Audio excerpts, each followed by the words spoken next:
大家好，欢迎大家使用我们的工具。下面我介绍一下我们的工具。我们的工具最左边的话是一个菜单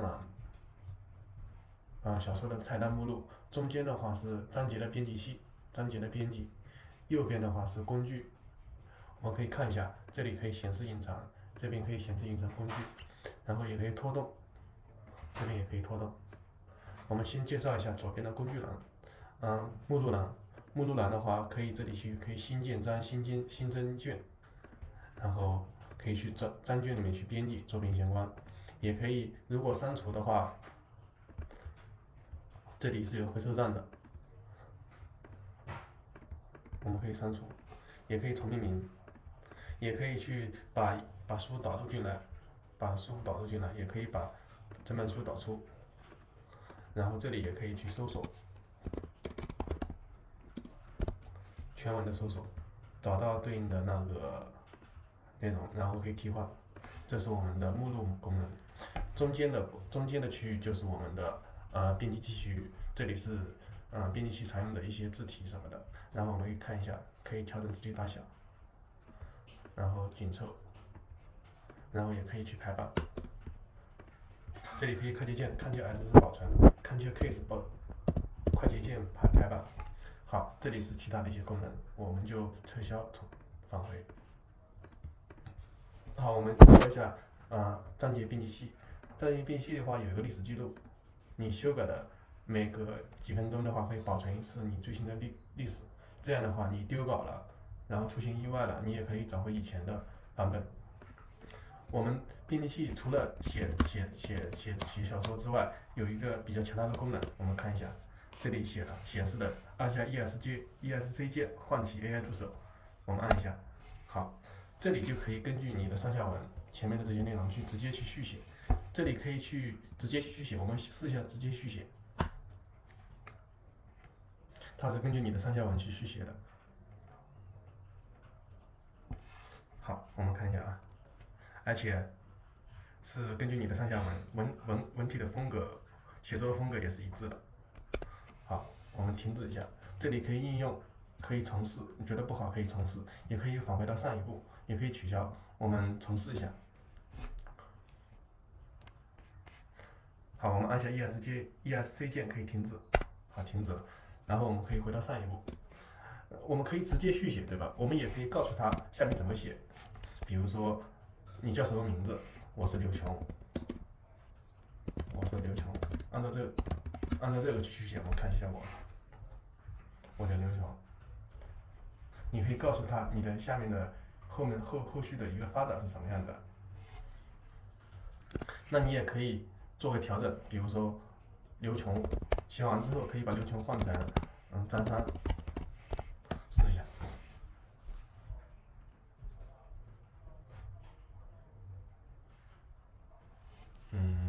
它是现在有一个限制，就比如说会慢一点。好，它叫张三了，对吧？我们停止一下。这个就是说，告诉我后面怎么改，就是这段内容，这段内容可以再次修改，比如说长一点、短一点都是可以的。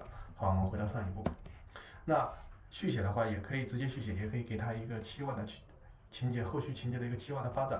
那也可以是写情节、写对白、写战斗，就比如说两人战斗，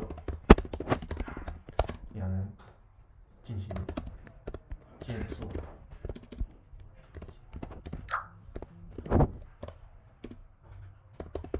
剑法切磋，看一下吧。它的剧情就是说，它就会按照你给的方向去让他俩去进行一场剑法的比拼。好，我们让它自动停止，按 ESC 键左上角 ESC 键，它就停止了。那我觉得不错，那我就应用一下。好，那就帮你写了这么多。好，这是写作编辑器的章节编辑器功能。那这个右侧呢？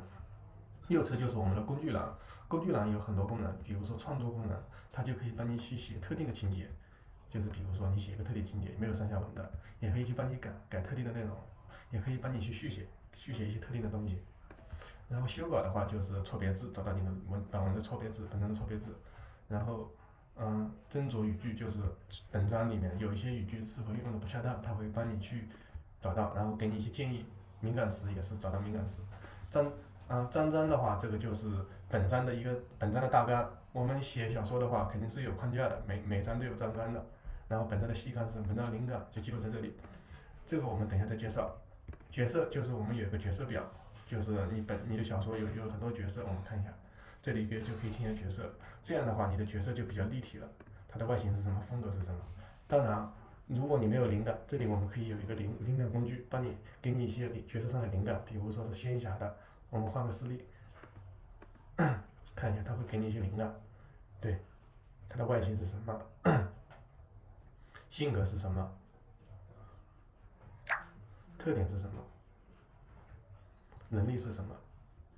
好，如果用完之后可以把它复制进来，给你一些灵感，你觉得还不错的，可以，这里有很多的一些设置。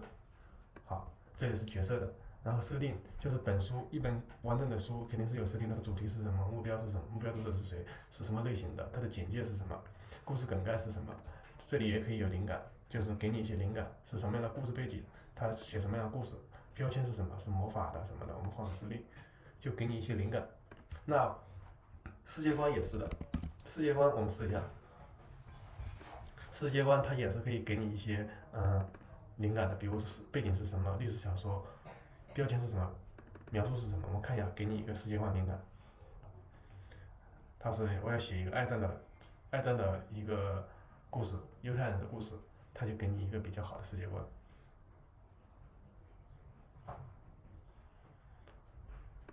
你看，势力阵营法国、纳粹德国、法国抵抗运动、二战的背景，这里可以有很多参数，比如说是仙侠类的，古代仙侠，这里大家可以去仔细研究一下，我感觉还是有点用的。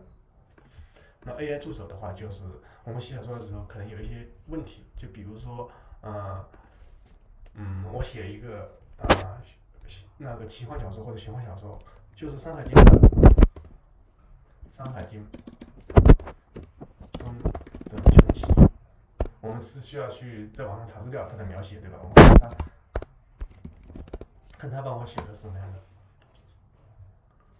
这就是我们的一个资料库，你可以问他任何写作相关的问题，不仅限于写作，任何问题都可以去问他。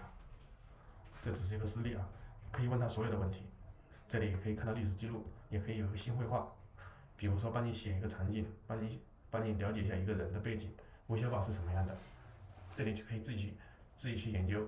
这个取名，我们有个取名工具，可以帮你快速的去取名，就比如说地点的名字、招式、势力、招式、装备、怪物、道具。我们试一下招式啊，武功的，看他会给我几个名字。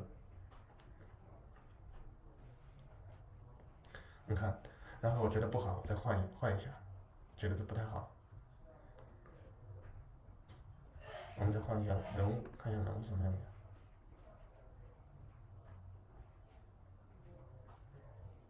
对，好，我们最后再说一下一个东西，就是框架。我们有一个特色功能，就是小说的框架。